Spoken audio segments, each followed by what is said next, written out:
What monster loves the disco? The boogeyman.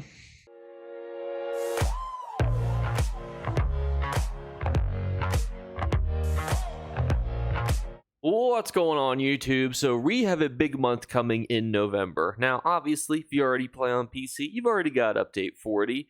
We're in the midst of the Halloween event. There's a whole lot of good little things going on in the ESO economy, ways that you can capitalize on this to either get experience, gear, all sorts of fun little things going on throughout this entire month. And we're going to highlight that in today's video and kind of go over what you should and shouldn't be doing potentially throughout this month, depending on what your goals are as an ESO player. So let's jump into the first thing.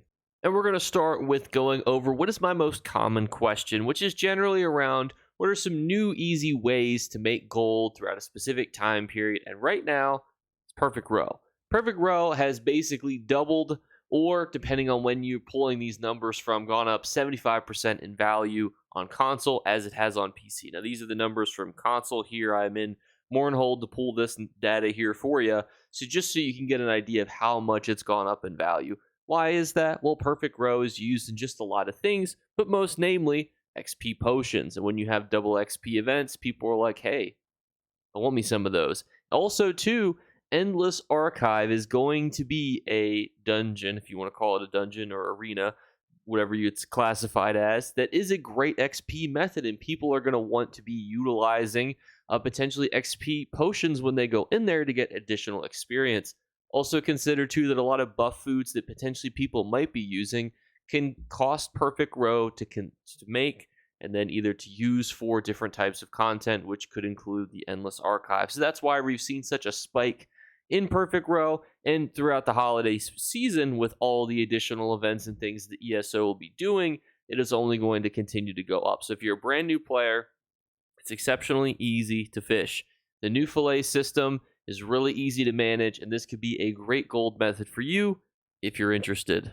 Also returning to ESO is crown gifting. Now, if you're like me and you still are locked, but you've met the criteria to have your account have crown gifting, all you have to do is submit a ticket on the ESO homepage. You're also able to submit tickets through the help button down here and go to customer service, select category, and kind of go through the steps that way. And just explain that based on the categories above, you are able to have crown gifting. With crown gifting returning, we are definitely seeing a surge in the ESO economy, which has been great. A lot of people are buying, selling, trading, grinding gold, which is what we want. We want that fresh, healthy, circulative economy, similar to an Osboro itself. So, with that though, crowns have definitely gone up in value, and there's a couple reasons for that. One is the people who were illegally selling crowns are probably not doing it anymore. And also, a lot of people, even including myself, don't have crown gifting returned to them yet. And because of that, they are not able to trade any crowns. So crown prices have about doubled from where they once were, which is a bit unfortunate, but I suspect that they're going to drop slightly. They're around the 200 to 1 mark on console. I could see them sliding down to about 150 to 1 once more people get their accounts back. But it's great news if you're someone who likes to get items, crown store items and things with gold. You buy expansions, mounts, houses, furniture pieces, etc. So I'm glad it's back in the game.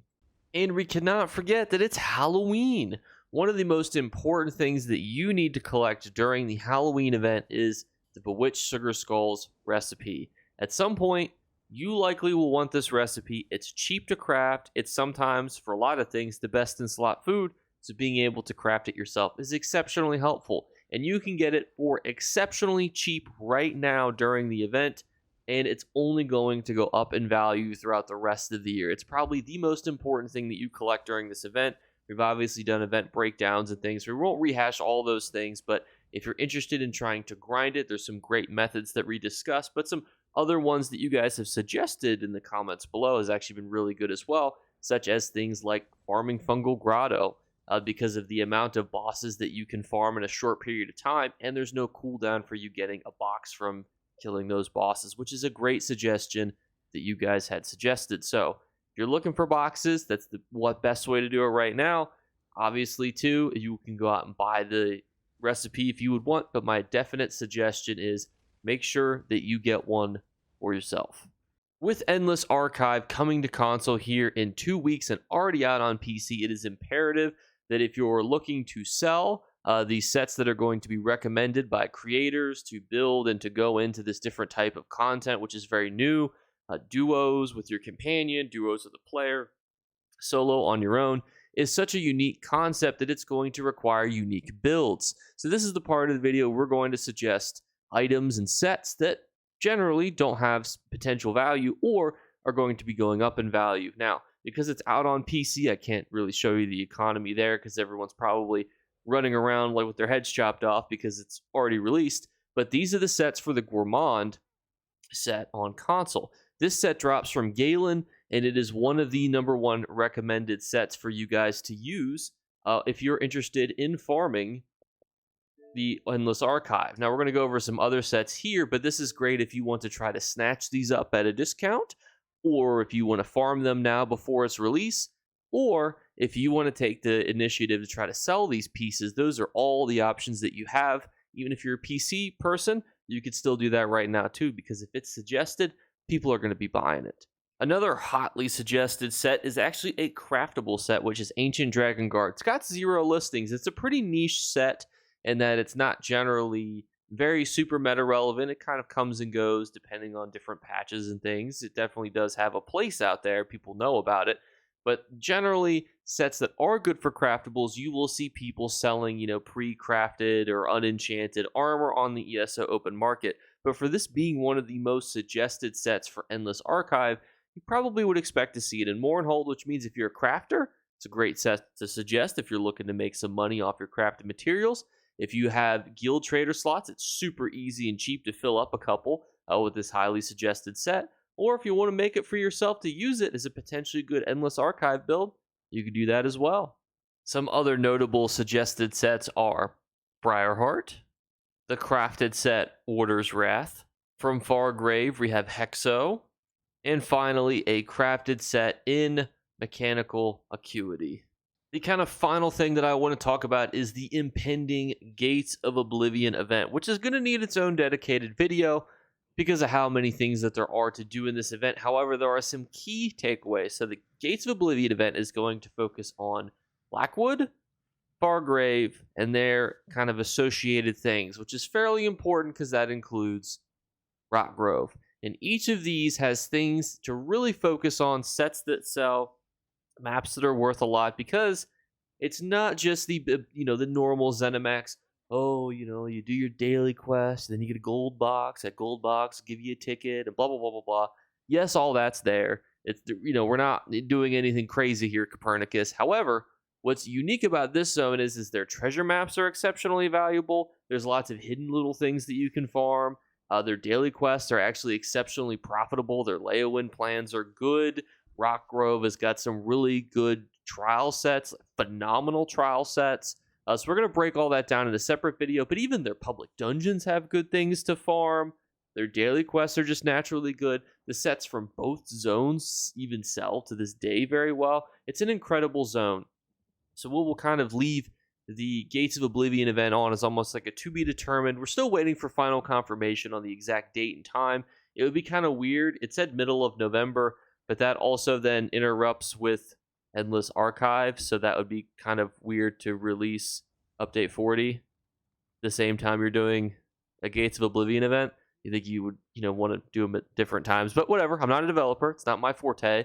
Not one of those. It's not my playground. But what I will say is there's a lot of goodies that you're going to be able to get during this event, and it also kind of tailors into the event that we're talking about now. There's some kind of key things that I also want to hit upon, with you guys in this video, and that is don't sleep on the rewards you get. I think I'll need to do an updated treasure map video. For those of you who are new and don't quite understand why treasure maps are so valuable, basically DLC zone treasure maps generally give heightened rewards. Best way to describe it, the longer the zone's been out, slightly less rewards. People already have some of them. A lot of them give different motifs and whatnot. So, people have already bound that motif to their sticker book, might not be worth as much. But a lot of even the older DLC zones, even like we were just talking about Blackwood and whatnot, even High Isle, Galen, all of those still have really profitable treasure maps. But also, as you're kind of farming the game and whatnot, and you got your little companion out, companion gear is going to explode. People are using their companion to go into Endless Archive, which means probably that it needs a dedicated build guide. But importantly, though, for those of you who like to make money and are probably getting companion gear out the wazoo, you're going to be able to profit off of it. The biggest pieces of gear is heavy armor and armor that increases health, reduces cooldowns, or reduces damage. So those are the kind of key traits. So increase their health, reduce their damage, reduce their cooldowns are the key kind of pieces. Some people like the healing one also. Just kind of depends. Probably will need to do kind of an in-depth breakdown because companion gear has been selling crazy because of update 40. So that's another thing too. If you're getting those pieces, even if they're blue, look to see the traits on them. They might be worth a hot penny. But that is going to wrap up our November guide. We'll try to keep it a little more condensed in this video.